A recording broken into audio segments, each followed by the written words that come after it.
all of you guys were fortunate enough to have big league careers, and you were fortunate enough to play with either players that are in the Hall of Fame now or that will be. Alex, in your case, Miguel Cabrera, you spent some time with him. What's it like being around greatness like that on a consistent basis? What's something we don't know about it? Well, I mean, as players, when you see that, I mean, we talk about it all the time. When you see a player like that, you know that they're going to be great. They're going to be a Hall of Famers. But the thing that I take away from it is, like, there's some moments and there's some players that are just, they're bigger than the game. And, you know, being able to kind of live that with them, you know, while you get the chance to play with them. Like, I mean, I'll never forget the 2012 season when Miggy won the Triple Crown. I mean, I just remember going through that season just being like, holy crap, like, I can't believe I'm watching this.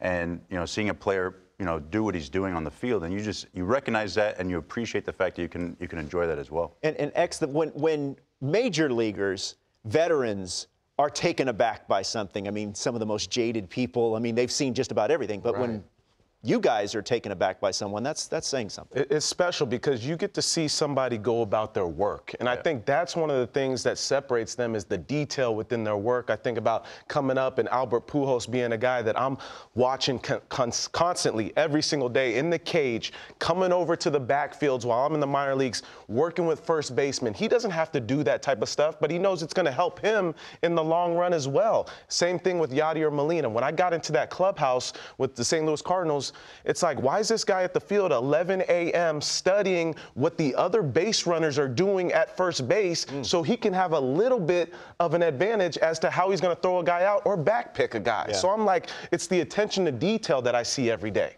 That's the one thing I noticed, Robert, with all the great players that I played and then played with and then some of the Hall of Famers. They have a routine, and it usually doesn't deviate.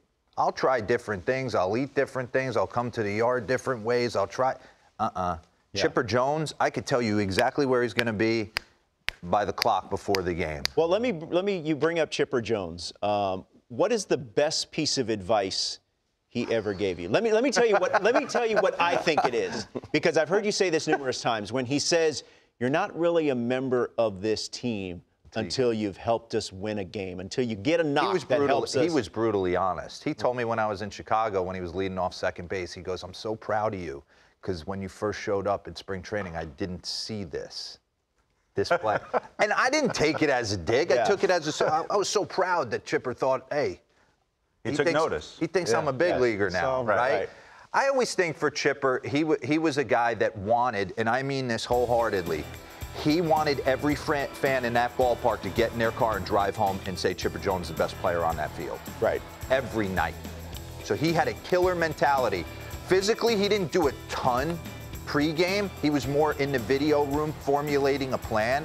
He knew his swing was going to be stock, and if he could come up with how to beat you in a big spot, that's how he was going to do it. But he wanted people to know. I remember going to the WBC with him and playing and representing Team USA, and there was all different third basemen coming, the David Wrights of the world. A-Rod, I think, played, all different guys, and he's like, I want the world to know who the best third baseman is.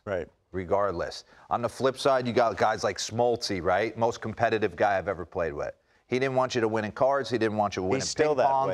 He didn't want you to win at anything.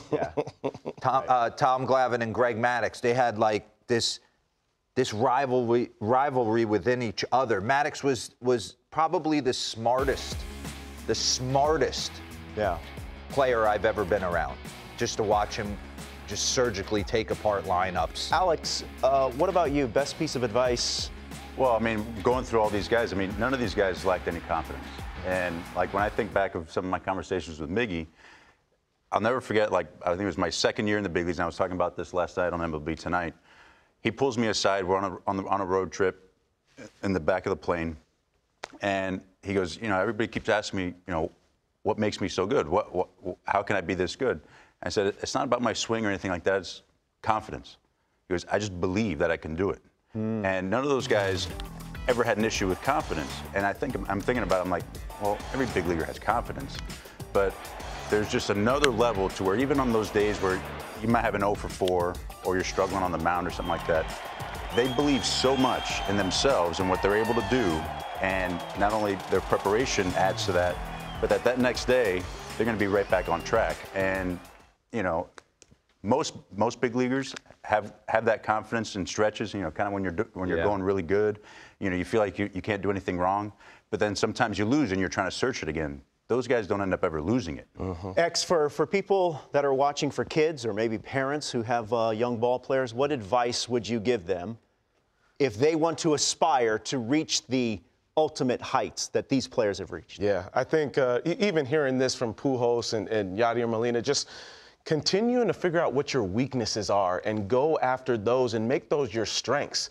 Because especially us as men, like, we have this ego thing to where we want to show off our strengths all the time and not focus on what our weaknesses are.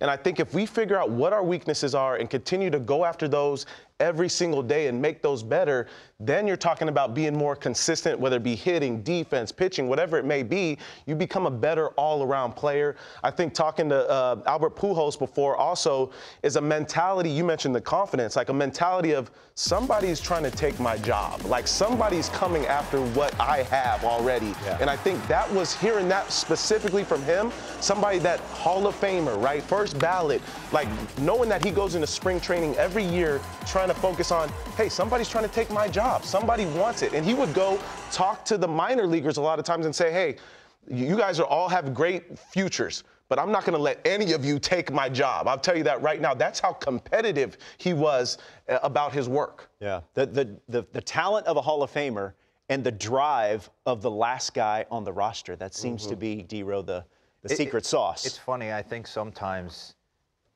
you hear a lot of guys in that situation say, I didn't dream this big. Yeah. Like, I don't even think they dream this big. Like Miggy, it's confidence, right?